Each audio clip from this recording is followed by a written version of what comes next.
Bismillahirrahmanirrahim. Assalamualaikum warahmatullahi wabarakatuh. Alhamdulillahi rabbil alamin. Assalatu wassalamu ala sayyidina Muhammadin wa ala alihi wa ashabihi ajma'in. Amma ba'd. Sahabat Nurul Quran yang dirahmati Allah Subhanahu wa taala, pertama dan yang paling utama yaitu kita bersyukur kepada Allah Subhanahu wa taala masih diberikan kesempatan sehingga kita bisa sama-sama menikmati puasa di bulan suci Ramadan. Yang mana di bulan Ramadan ini Allah Subhanahu wa taala mewajibkan kita sebagai umat muslim yaitu di siang harinya untuk berpuasa Ramadan. Kemudian di malam harinya kita disunnahkan juga mendirikan sholat tarawih. Nah, insya Allah saya akan sedikit menguraikan dan menjelaskan tentang yang berkaitan dengan sholat tarawih. Lebih pantas atau lebih cocok manakah sholat yang dilakukan dengan cepat atau sholat yang dilakukan dengan pelan-pelan atau santai? Maka pembahasan yang pertama yaitu sholat yang dilakukan dengan cepat. Mayoritas kebanyakan umat Islam di negeri kita tercinta ini, yaitu di Indonesia, entah itu di kampung, entah itu di kota, pasti ada yang mereka ini sudah terbiasa dengan sholat tarawih berjamaah di masjid atau di musola dengan jumlah rokaatnya yang beraneka ragam. Ada yang 11 rokaat dengan witirnya, ada yang 23 rokaat dengan witirnya, atau bahkan lebih mungkin. Nah, mereka melakukan sholat tarawihnya ini dengan melakukan sholat dengan cepat atau dengan ayat-ayat yang ringkas, dan gerakan-gerakannya pun dilakukan dengan cepat. Nah, ini yang perlu kita bahas, yaitu pantaskah melakukan sholat yang demikian tersebut? Maka alim ulama sampaikan cepat atau lambatnya sholat ini tidak menyangkut antara sah atau tidak sholat atau tidak sahnya sholat tersebut. Tetapi yang menyangkut sah atau tidak sahnya apabila seseorang melakukan sholat ini dia melanggar atau meninggalkan daripada rukun-rukun yang wajib dilakukan, yang harus dilakukan di dalam sholatnya dia.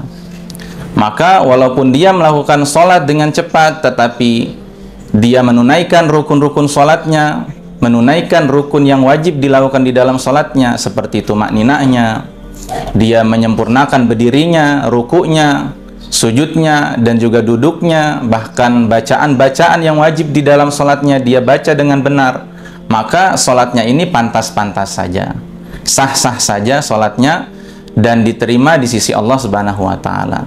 Tetapi sebaliknya, jika dia melakukan sholatnya dengan cepat atau ekspres, tetapi tidak menunaikan rukun-rukun yang wajib dilakukan di dalam sholatnya, maka sholatnya ini tidak terima di sisi Allah Subhanahu wa taala, karena lantaran bukan cepatnya atau ekspresnya sholat dia, bukan, tapi karena dia tidak menunaikan daripada rukun-rukun yang wajib dilakukan di dalam sholatnya tersebut.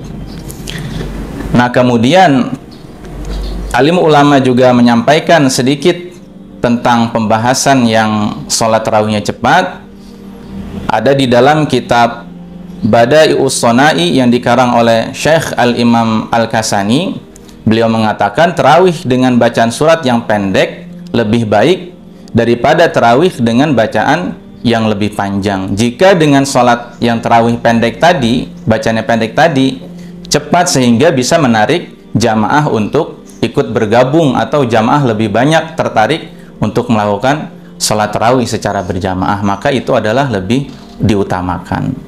Nah, kemudian pembahasan yang berikutnya yaitu sholat tarawih yang dilakukan dengan pelan-pelan atau santai-santai.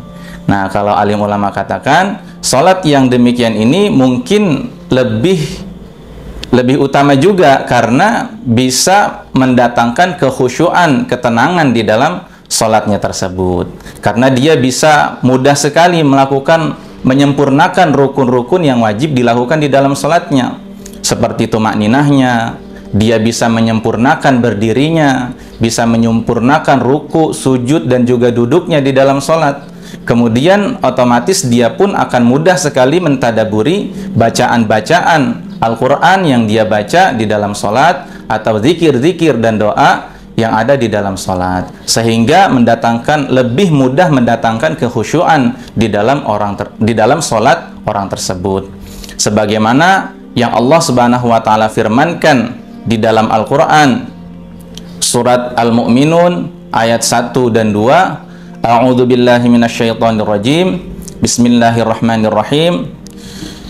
Qad aflahal mu'minun alladzina hum fi salatihim khashi'un, yang artinya sungguh beruntung orang-orang yang beriman. Jadi Allah Subhanahu wa Ta'ala mengatakan orang yang beriman ini adalah orang yang beruntung. Nah, siapakah mereka orang yang beriman ini? Di ayat berikutnya, alladzina hum fi salatihim khashi'un, yaitu orang-orang yang mereka di dalam salatnya ini mendapatkan kekhusyuan. Nah, maka dari itu salat yang dilakukan dengan pelan-pelan atau dengan santai, dia bisa menyempurnakan rukun-rukun yang wajib dilakukan di dalam salatnya, dan itu kata alim ulama lebih mudah untuk mendatangkan kekhusyuan di dalam salatnya. Maka dia mendapatkan salah satu tanda atau ciri daripada orang-orang yang beriman, sebagaimana yang telah difirmankan Allah Subhanahu wa Ta'ala di dalam ayat yang tadi. Nah, jadi pembahasannya dua-duanya ya pantas-pantas saja. Yang pertama, melakukan sholat dengan cepat tetapi tidak meninggalkan rukun-rukun yang wajib dilakukan di dalam sholat, maka itu juga boleh, pantas-pantas saja. Kemudian sholat yang santai atau sholat yang pelan-pelan itu juga malah justru sangat utama, sangat bagus, karena bisa mendatangkan kekhusyuan di dalam sholatnya. Wallahu a'lam bishawab. Wassalamualaikum warahmatullahi wabarakatuh.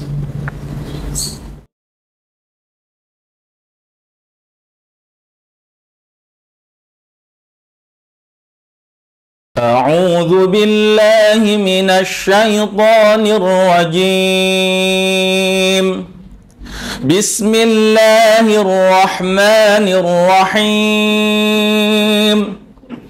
Qad aflahal mu'minuna alladzina hum fi salatihim khashi'un walladzina hum 'anil lagwi mu'ridun walladzina hum lizzakati fa'ilun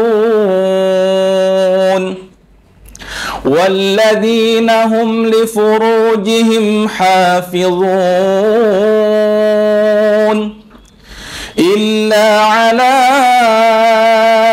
أزواجهم أو ما ملكت أيمانهم فإنهم غير ملومين فمن ابتغى وراء ذلك فأولئك هم العادون والذين هم لأماناتهم وعهدهم راعون والذين هم على صلواتهم يحافظون أولئك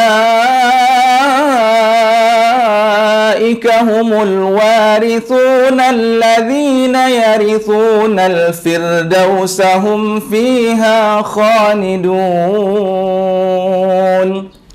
صدق الله العظيم.